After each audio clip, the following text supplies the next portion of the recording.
Bonsoir, mesdames et messieurs. Alexandre Baudouin et François Trépanier qui vous souhaitent la bienvenue à cette autre édition de Sport Express. Salut François. Salut, 502, Alex. Oui, 502e déjà. Ouais. Et quand les gens nous demandent pourquoi on fait de la TV, d'abord, on a une gang extraordinaire, on va se le dire. Mais on fait ça aussi, entre autres, pour des émissions comme la semaine passée. Oui. Et ça a fonctionné énormément dans toutes les sphères. Le show s'est propagé de façon extraordinaire. On a reçu des témoignages. Jonathan Richard, notre invité, le boxeur, a reçu plusieurs témoignages. Il m'a écrit quelques messages en privé pour nous remercier encore une fois. Sa maman a pleuré, Alex. Oui. Alors, écoute, il a livré un beau témoignage. Puis je pense que ça fait partie de notre travail de donner une tribune à des athlètes comme ça qui s'en sont bien sortis. Alors, je suis bien content du résultat. François, avant de parler de notre invité, l'émission est tournée le mardi. Par contre, on va arriver à la semaine de relâche. Oui. Donc, les gens vont regarder en fin de semaine. Et on va débuter la semaine de relâche. Et comme tu es mon monsieur Office Tourisme Montérégie, j'apprécierais que tu nous parles un peu d'idées parce qu'il y en a pas mal d'idées à faire dans la région. Bien, écoute, il y a des idées en Montérégie, Alex. Est-ce que tu connais le défi Château de neige? Nope. Défi Château de neige qui se déroule jusqu'au 13 mars. C'est plusieurs municipalités de la Montérégie qui vous invitent à vous inscrire en solo pour remporter le plus beau château de neige. OK. Alors, allez taper ça sur Google. Vous allez pouvoir envoyer la photo de votre château de neige. Il y aura des gagnants. Alors, ça va être un concours intéressant en espérant qu'il y ait peut-être un petit peu plus de neige que présentement. Mais il y en annonce... Jeudi. Mais quand vous allez écouter l'émission, peut-être qu'on est en pleine tempête. On espère pour le défi Château de neige. Tu sais quoi? Je vais l'espérer pour les gens que tu... Oui, mais ça serait le fun. Ouais, peut-être pas pour toi, mais pour... Non, mais ça me dérange. Je fais bien des farces. On est à la relâche. À un moment donné, ça prend les activités hivernales extérieures. Tout à fait. Connais-tu Chouette à voir, Alex, du côté de Saint-Jude, près de Saint-Hyacinthe? Non. C'est un centre de réhabilitation pour les oiseaux de proie. OK. Alors, qui font une activité pour la semaine de relâche. Ils vont ouvrir leurs portes. Ça s'appelle les Journées blanches. Ça se passe du 25 février au 5 mars. Les gens vont pouvoir aller se promener là-bas, découvrir des oiseaux de proie. Ouais. C'est assez impressionnant. On n'a pas la chance, le privilège de pouvoir voir ça régulièrement. Alors, du côté de Saint-Jude, c'est un bel événement. Et on vous invite à aller vivre une expérience complètement sautée. Je pense que tu es allé avec tes enfants à Hopla, à Mont-Saint-Grégoire. Exactement. Dans les élastiques qui vont être ouverts pour la semaine de relâche. Et, Ma fille y avait été, on avait reçu ici. Bien, exact. Puis après ça, on est retourné l'été passé. Et Hopla est maintenant ouvert le soir. C'est éclairé. Alors, on peut aller s'amuser du côté de Mont-Saint-Grégoire le soir. Et on va faire une petite plug. Pourquoi pas aller manger à la cabane à sucre chez Charbonneau, qui est sur le même terrain, juste en face. Alors, on va aller y aller avant, manger et par la suite digérer peut-être chez Hopla. Pourquoi pas? Ou le contraire, aller en s'ouvrir l'appétit. Oui, si tu veux digérer un peu, t'es peut-être mieux de faire de l'activité physique après, mais en tout cas. Oui. Et en terminant, aller promener un alpaga, c'est ton genre, ça, en famille avec des filles. Ça, un alpaga, écoute, du côté d'alpaga, du domaine poisson, ça va être ouvert toute la semaine de relâche du 25 février au 5 mars. On peut réserver notre alpaga pour la balade. Alors, tu vas arriver sur place et tu vas peut-être dire, bien, moi, j'ai réservé Bruno ou Louis, qui sont deux des alpagas sur place. Oui, exact. Et aller prendre une marche avec eux, Alex. L'alpaga Richard, lui... Oui, l'alpaga Richard est très performant. C'est ce qu'on me dit. Oui, et il y a Yves qui est là en arrière, des fois, qui tire la patte, mais il est toujours de bonne humeur. Lui, c'est l'alpaga contrôleur. Ouais. C'est lui qui met les autres alpagas en valeur. Oui. Je me demandais, est-ce qu'on a des alpagas en Afrique? Je pourrais pas dire, mais on a un invité qui vient de... Ben voilà, parce qu'on a un invité qui est parti quand même du Gabon pour venir nous rencontrer il y a 25 ans. Et il n'est jamais reparti, François. Non, il n'est jamais reparti. Et Dieu merci. Il y a un poste important maintenant dans le soccer au Richelieu, directeur sportif, Alex Raymond Maguisset, qui vient nous parler de sa passion du soccer pour un show complet. Bienvenue à Sport Express.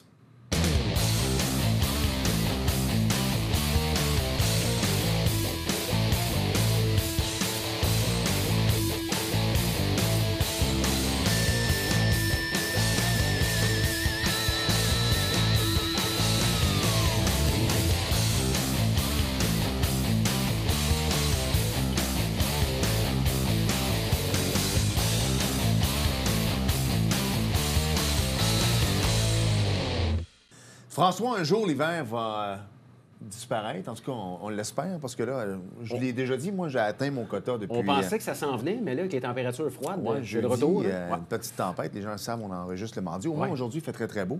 Et je sais qu'on joue beaucoup au soccer intérieur, mais quand même, lorsqu'on arrive au printemps, là, à l'été, bien là, c'est sûr qu'on va penser soccer, au foot, Ouais. et on va penser aux Celtics. Et cette semaine, on va en parler avec le directeur sportif des Celtics du Richelieu, Alex Raymond-Maguisset. Salut. Bonjour. Salut, Alex. Merci d'avoir accepté l'invitation de Merci venir de nous me voir ici. recevoir. Ça fait Plaisir. plaisir. Alex, je veux qu'on parle de ton histoire parce qu'elle est formidable. D'abord, on va se le dire tout de suite, tu n'es pas du Saguenay, tu es un gars du Gabon. Il y a plusieurs années, déjà 25 ans, que tu as décidé de traverser. Parce que c'est drôle à dire, quand on va en Floride, c'est l'océan Atlantique. Mais toi, vous êtes bergé sur l'océan Atlantique aussi, là, entre le Effectivement. Cameroun et pas loin du Cameroun. Ouais, juste en dessous du Cameroun, effectivement. Donc, c'est l'océan Atlantique également. Donc, tu as décidé de traverser. Mais parle-nous un peu de ton enfance au Gabon. J'imagine que c'est le foot, c'est le soccer qui est le sport là-bas? Oui, principalement, tout le monde joue au foot. Et puis la différence avec ici, c'est surtout que les gens n'ont pas besoin d'une structure ou quoi que ce soit pour jouer. De façon générale, on se regroupe entre amis, entre jeunes, et puis n'importe quoi peut servir de ballon, et puis on joue et on s'amuse. C'est un peu ça aussi. Tu sais, ce qu'on voit souvent dans les films, que vous jouez dans des gros champs, tu sais, il n'y a pas d'immeuble où ça peut paraître plus pauvre, là, on va se le dire aussi. Ouais. C'est réellement la réalité. C'est comme ça que vous commencez. Là. C'est une réalité, et puis c'est peut-être cette insouciance-là qui fait en sorte qu'il y a beaucoup de jeunes qui s'adonnent au soccer et puis au foot en tant que tel, et puis qui développent des habiletés comme ça, et puis au fur et à mesure qu'ils grandissent, ben, il y a encore de meilleurs joueurs qui peuvent sortir de la rue en tant que tel. Le foot de rue, c'est vraiment très populaire chez nous. Ça fait déjà 25 ans que tu es arrivé ici à Saint-Jean-sur-Richelieu. Est-ce que c'est le foot, soccer, qui t'a fait traverser, justement? Non, principalement, la première raison, c'est que je suis venu pour faire des études, poursuivre mes études après le secondaire. Il y avait la possibilité de venir ici avec un accord entre le cégep et puis notre gouvernement, où on pouvait faire des échanges étudiants. Donc, j'en ai profité également de pouvoir faire le pas et puis après venir découvrir un petit peu la vie ici. Et puis, c'était une excellente surprise pour moi parce que tout de suite, je me suis acclimaté, peut-être pas au froid, mais On s'acclimate jamais. C'est ça. Mais ça s'est bien passé. Et puis, je dirais, depuis la première année, quand je suis arrivé, la structure du foot ici à Saint-Jean n'était pas très développée. Et puis, on a rencontré des gens qui étaient déjà investis un petit peu dans l'organisation du Celtics, parce qu'auparavant, c'était juste une équipe senior. Ouais. Et on commençait à jouer, ben, on a eu quelques échéances. Il fallait mettre en place une structure pour les jeunes et tout ça. Donc, on s'est lancé là-dedans. Et puis, aujourd'hui, ben, on est rendu une grosse organisation. Ouais. Je suis curieux de savoir, lorsqu'on... Tu as décidé de prendre la décision, c'est un échange, je m'en viens à Saint-Jean-sur-Richelieu, au Québec, au Canada, pour étudier. Est-ce que c'était, toi, ta décision à la base, partir pour mieux revenir dans mon pays par la suite? Ou tu as vraiment eu un coup de cœur et tu t'es dit, ben écoute, je reste ici, je reviens pas? C'est ça. C'est vraiment partir pour revenir au départ parce que, bon, la priorité, c'était les études et tout ça. Mais comme je dis, l'année après, la structure qui commençait à se mettre en place, les rencontres avec toutes les personnes ici, des superbes personnes qui sont engagées, ainsi de suite. Et puis la passion aussi pour le foot. Ouais. Nécessairement, bien, on y réfléchit et puis on se dit, bien, il y a une opportunité de faire des choses différentes. Parce qu'à l'origine, j'étais venu étudier en administration, comptabilité. OK. J'en ai étudié un petit peu, mais c'est plus le foot qui a pris le pas sur ma passion et tout ça. Donc, je ne regrette pas. Comment on faisait ces recherches il y a 25 ans? Parce que la technologie n'est pas ce qu'elle est aujourd'hui. Aujourd'hui, Saint-Jean-sur-Richelieu, tu googles, puis tu as ça assez rapidement. Il y a 25 ans, je ne sais pas comment était la technologie à l'époque au Gabon, mais comment tu as fait pour t'informer justement sur notre coin de pays ici? Bien, il y avait vraiment une relation avec l'organisme du Cégep, le service international en fait, qui avait vraiment un accord avec le gouvernement qui octroyait des bourses à des étudiants qui avaient la possibilité d'aller à l'extérieur du pays. Et c'est vraiment comme ça que j'ai découvert et puis que j'ai eu l'opportunité d'appliquer parce qu'il fallait faire une application. Par rapport à mes résultats aussi, ça a pu marcher. Donc, du coup, je suis venu ici. Ouais. On débarque, on prend l'avion, on débarque ici à l'aéroport de Montréal. Est-ce que c'était durant l'été, durant l'hiver? Non, 26 décembre. OK, donc toi, donc Joyeux vraiment, Noël. exactement, Ouais, vraiment exactement. dépaysé. Tu arrives dans le froid. Oui. Je vois l'image. là. Quelle était ta première réaction? Est-ce que tu t'es dit à ce moment-là, qu'est-ce que je fais ici? Pas vraiment, au Non? contraire. J'avais hâte de découvrir parce que l'environnement froid, neige et compagnie, je connaissais pas ça. Et puis, c'était vraiment de ressentir un petit peu à quoi ça pouvait ressembler. Et c'est sûr que je me souviens qu'il ne faisait pas très froid. Il faisait, je pense, -5 à peu près. Donc, je n'ai pas vraiment senti un gros décalage. Mais c'est dans les mois qui ont suivi, avec les grosses tombées de neige et tout ça, qui ont fait en sorte que, ben oui, la réalité est différente. Le soleil est loin de chez moi, donc c'est ça. Mais on s'acclimate avec le temps. Est-ce que le foot a été une de tes premières priorités en arrivant ici? Tu sais, oui, c'était les études à la base, mais est-ce que tu as tout de suite voulu t'informer, bon, comment je peux jouer au soccer? Est-ce qu'il y a une ligue que je peux m'inscrire? Est-ce que je peux entraîner? Comment c'est arrivé à toi ici au Québec? Ben oui, en fait, quand je suis arrivé au cégep, déjà, il y avait une activité du midi qu'ils appelaient, et puis on pouvait jouer au foot directement. Okay. Donc, c'est à partir de là qu'on a commencé justement à créer des liens et puis rencontrer des gens. C'est Marc-André Laure qui vivait ici, qui vit maintenant à Laval, qui a été longtemps justement dans l'organisation, qui nous a un petit peu introduit justement à l'organisation. Et puis, parce qu'on était quelques Gabonais justement qui étaient venus faire l'échange, et il y en avait déjà qui étaient ici avant que j'arrive. Donc, on s'est liés d'amitié et puis on est restés longtemps ici ensemble. Et c'est là qu'on a commencé un petit peu à connaître comment ça se passait ici et puis intégrer l'équipe du Celtics senior, justement. Et puis moi, j'étais le plus jeune dans le groupe. Et c'était pas toujours facile parce que je n'avais pas cette expérience de jeu en tant que tel, mais au fur et à mesure, ben, je me suis fait une place tranquillement comme joueur. Et puis, Je sais que tu as une question. Non, vas-y. Je suis curieux de savoir, parmi tes amis gabonais qui étaient déjà ici, est-ce qu'il y en a qui sont encore ici à l'heure actuelle? Oui, bien, il y en a un qui est encore ici, mais qui vit maintenant dans la région d'Ottawa, à Gatineau. Lui, il a toujours été ici, mais la majorité, ils sont tous repartis au Gabon. Oui.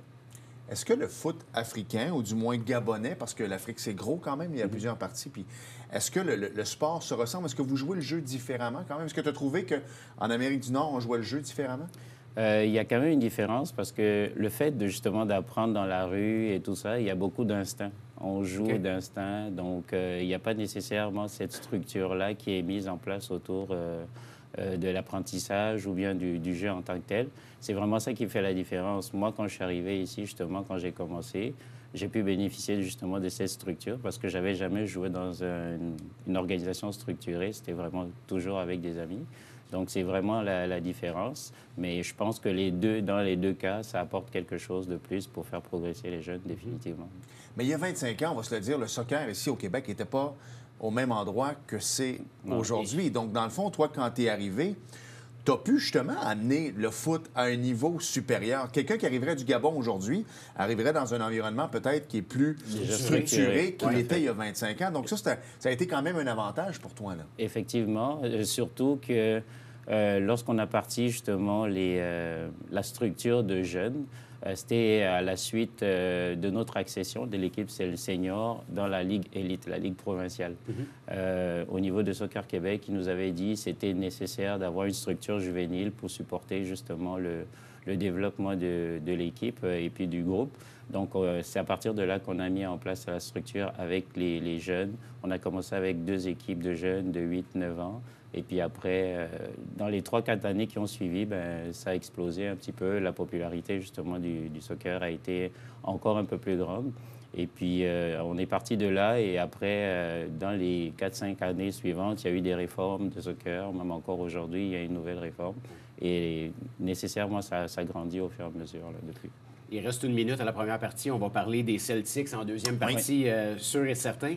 Mais rapidement, qu'est-ce qui te plaît dans le soccer? Qu'est-ce qui vient te chercher au foot? Pourquoi c'est ton sport?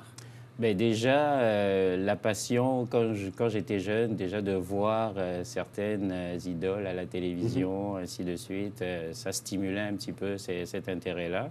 Et puis, au fur et à mesure aussi, quand je suis tombé plus dans le côté éducateur, entraîneur, bien, la transmission de l'apprentissage, des connaissances et tout ça, c'est vraiment ça qui m'a stimulé.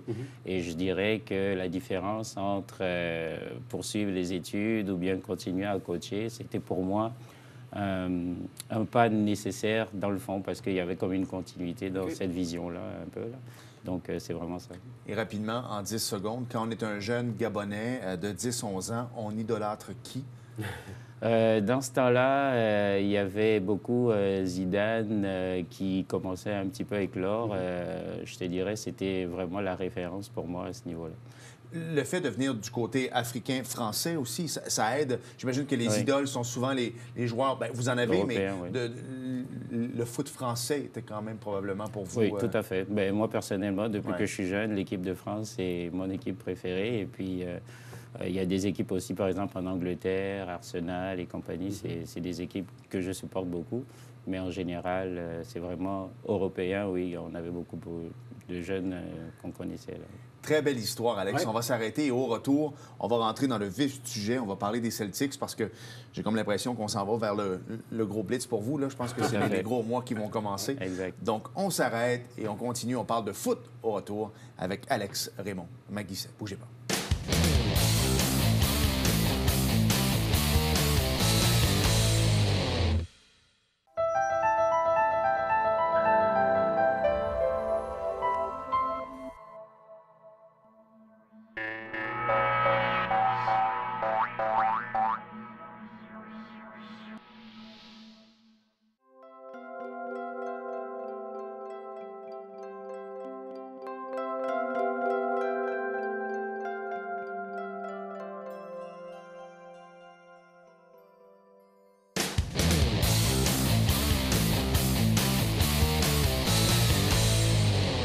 Nous sommes de retour à Sport Express et on a dit en ouverture que le Celtic, souvent, quand il est arrivé, du moins, c'était pour les personnes plus âgées, alors que maintenant, on est complètement ailleurs. On est rendu avec pas mal d'équipes, Alex. Là. Oui, on est rendu chez les juvéniles, je dirais, à peu près 1200 joueurs entre 4 ans et puis 18-20 ans. Quand tu es arrivé, c'était le contraire. Le hockey avait ce nombre d'inscriptions-là. Il n'y en avait presque pas au soccer. Exact. Là, c'est le soccer qui a pris le haut de la palme. Je suis curieux de savoir, qu'est-ce qui fait que ça a explosé comme ça, Alex? Bien, je pense qu'une des raisons, c'était aussi un petit peu les coûts. Je pense qu'au fur et à mesure, les gens se sont rendus compte que le hockey, c'était quand même assez dispendieux. Ça coûte cher, le hockey, mon Alex? Ça coûte cher, mais entre toi et moi, quand on est rendu dans l'élite, par contre, même au niveau du soccer, c'est pas donné non plus. Là. De plus en plus, parce que justement, au soccer, on essaie de mettre une structure, on a des engagements. L'Impact, c'est pas donné, on va se le dire. Bien, eux, ils payent pas trop cher parce qu'ils sont subventionnés. Ils sont subventionnés, Mais voilà, exactement. Mais dans les clubs amateurs, de façon générale, c'est vrai qu'ils essaient de mettre un environnement qui permet aux jeunes de s'épanouir avec des coachs de qualité, des infrastructures, ainsi de suite. Donc, nécessairement, les coûts augmentent. Ouais. Mais ça a beaucoup évolué entre début des années 2000 et puis maintenant. Définitivement, là, on vient de vivre une nouvelle réforme au niveau du soccer, instaurée par Soccer Canada. Donc, c'est sûr qu'il y a eu des exigences qui ont été mises en place et tout ça. Et ça, nécessairement, ça a donné la possibilité au club de se restructurer et puis de mettre encore un peu plus d'investissement là-dedans. Moi, ce que j'aime voir là-dedans, Alex, c'est mon garçon joue à chaque dimanche matin au stade avec les Tim Hortons. Oui. Il a hâte d'être Celtics, il en parle à tous les jours. Mais ce que j'aime, c'est que la plupart des éducateurs qui sont là, vous avez une méchante équipe, c'est tous des joueurs, hein? C'est tous des jeunes étudiants qui redonnent au sport à des jeunes. C'est important pour vous autres dans le programme? Oui, nous, on a développé notre philosophie justement à partir de là, en se disant que les jeunes, définitivement, c'est l'avenir. En leur donnant justement, parce qu'ils savent qu'ils ont profité d'une certaine connaissance, d'un certain apprentissage, bien, eux aussi, avec leur passion qu'ils ont développée, ils sont capables de redonner. Et je vous dirais que beaucoup de jeunes sont très talentueux. Des fois, ils se sous-estiment parce qu'ils n'ont pas l'habitude, ils ne savent pas trop comment s'exprimer, mais on connaît beaucoup de jeunes qui sont extrêmement attentifs, attentionnés avec pédagogues, effectivement, et puis qu'ils donnent vraiment du travail très, très bien fait, oui. Parle-moi un peu en bas âge, parce que c'est souvent là qu'on va pas développer les athlètes, là, on s'entend, mais ce que je veux dire, c'est qu'on va donner le goût du sport quand on est trop petit. Et ce que je déplorais beaucoup du hockey, moi, c'était... Le mag, en fait, c'est très bien, il faut apprendre à patiner à un moment donné. Sauf que moi, je trouvais qu'on était trop longtemps dans la théorie, alors que le petit gars ou la petite fille, ce qu'ils veulent, c'est prendre la rondelle et à un moment donné, ils veulent la mettre dans le but, ils veulent compter des buts. Comment ça fonctionne au soccer? Parce que c'est un jeu très, très tactique, on va se le dire. On vient de sortir de la Coupe du Monde. Moi, je regardais les schémas, j'essayais de comprendre. C'est très difficile. Oui. Mais en bas âge, comment on gère ça? Bien, de façon générale, comme tu l'as dit, on donne le goût aux jeunes entre 4 ans et 8 ans, je dirais. C'est vraiment là qu'on veut mettre l'apprentissage pas vraiment comme fixés vraiment au maximum.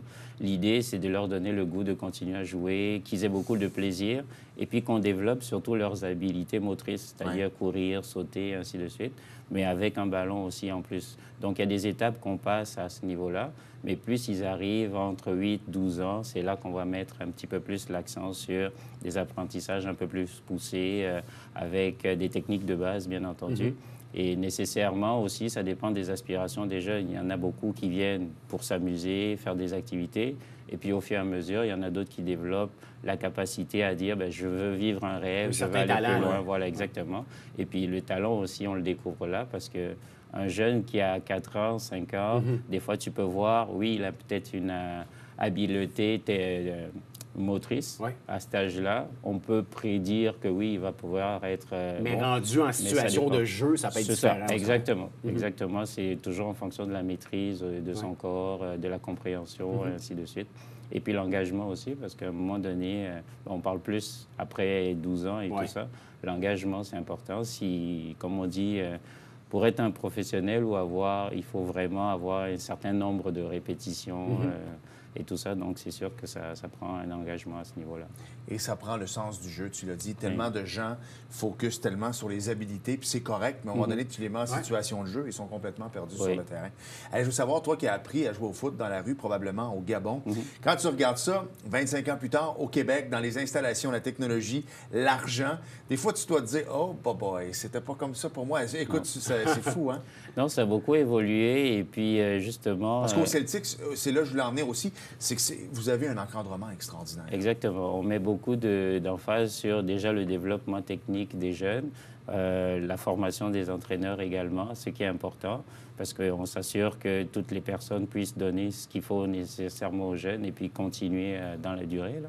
Et puis nous, ce qu'on fait aussi, c'est de s'inspirer un petit peu des recommandations de Soccer Québec, Soccer Canada, faire en sorte qu'on puisse avoir une structure qui soit vraiment viable dans le temps. Donc, c'est vraiment un investissement de tout moment à ce niveau-là. Pour les parents qui regardent l'émission, il y a plusieurs jeunes athlètes qui regardent l'émission également. On rentre bientôt, je pense, en période d'inscription. Oui, oui, dès demain, en fait. Demain, on va dire le 22 février. On va rentrer dans les inscriptions et puis ça nous permet déjà justement de donner un petit peu un aperçu sur les programmes qu'on va mettre en place entre les jeunes de 4 ans et puis les plus vieux, 21 ans et seniors. Donc, c'est inscription printemps, j'imagine? Oui. Bien, printemps, mais pour les activités d'été. OK. Donc, dans le fond. Et on va aussi initier une activité pour le printemps, juste pour peut-être ceux qui veulent découvrir un petit peu le sport, ainsi de suite. Et puis, mais c'est accentué beaucoup plus pour l'été également. Ouais. Bien, tu m'ouvres une porte. Qui dit semaine de relâche, dit arrivée du printemps qui va arriver rapidement, justement. Il reste quelques places. Vous avez un camp de soccer pour la semaine de relâche. Il y a des gens intéressés? C'est ça. Nous, on organise un camp de jours, entre guillemets, axé sur le soccer, mais avec d'autres sports également. Et puis, la semaine de relâche, dès la semaine prochaine, on a encore quelques places. On a déjà une 60aine de jeunes qui sont inscrits.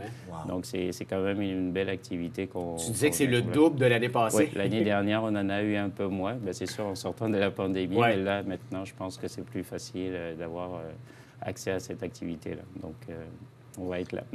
Le fait que le Canada se soit qualifié pour la Coupe du monde, on le sait que malheureusement, ça ne passera pas par Montréal, mais du moins, ça revient en 2026 au Canada, au Mexique et aux États-Unis. On a assuré notre place pour la Coupe du monde de 2026. Est-ce qu'on le voit au niveau des inscriptions? J'imagine que ça aide. Les jeunes veulent devenir des Jonathan Davis, Alphonso Davis, mais Jonathan, c'est un gars de l'Ontario. Oui, il joue à Lille, en France. Oui, voilà, exactement. Et donc...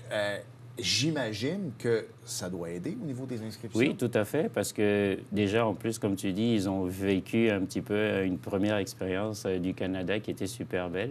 Et nécessairement, les gens ont beaucoup plus d'intérêt parce que aussi, l'objectif de faire la dernière réforme au niveau de Soccer Canada, c'était d'avoir une structure qui permette au club de développer un peu plus des jeunes en vue de la prochaine Coupe du monde en 2026. C'est sûr qu'on n'aura pas tous des joueurs développés à ce moment-là, mais au moins l'idée de dire qu'il y a cet intérêt au niveau du soccer au Canada et l'intérêt, il est de plus en plus grand, définitivement, à ce niveau-là. Il reste 1 minute. J'ai 2 questions rapidement. L'importance d'avoir un complexe de soccer intérieur, c'est ultra important, j'imagine? Tout à fait. C'est ce qui a fait beaucoup la différence dans notre structure, dans notre développement, dans la qualité aussi des joueurs qu'on a pu développer. Êtes-vous en train de me dire que quand on investit, on développe des joueurs? Hein? Effectivement. Tout à fait d'accord.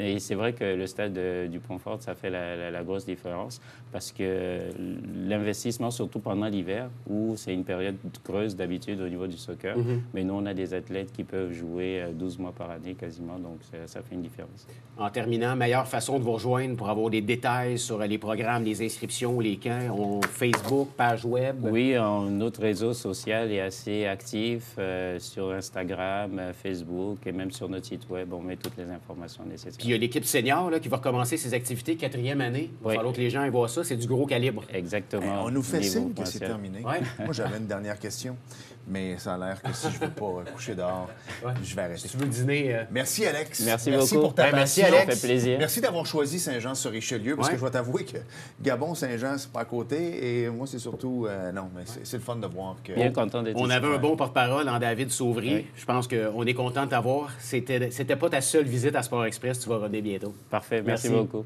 On s'arrête et au retour, écoute, t'en veux-tu un coït interrompu? On parle de NASCAR au retour. Bougez pas.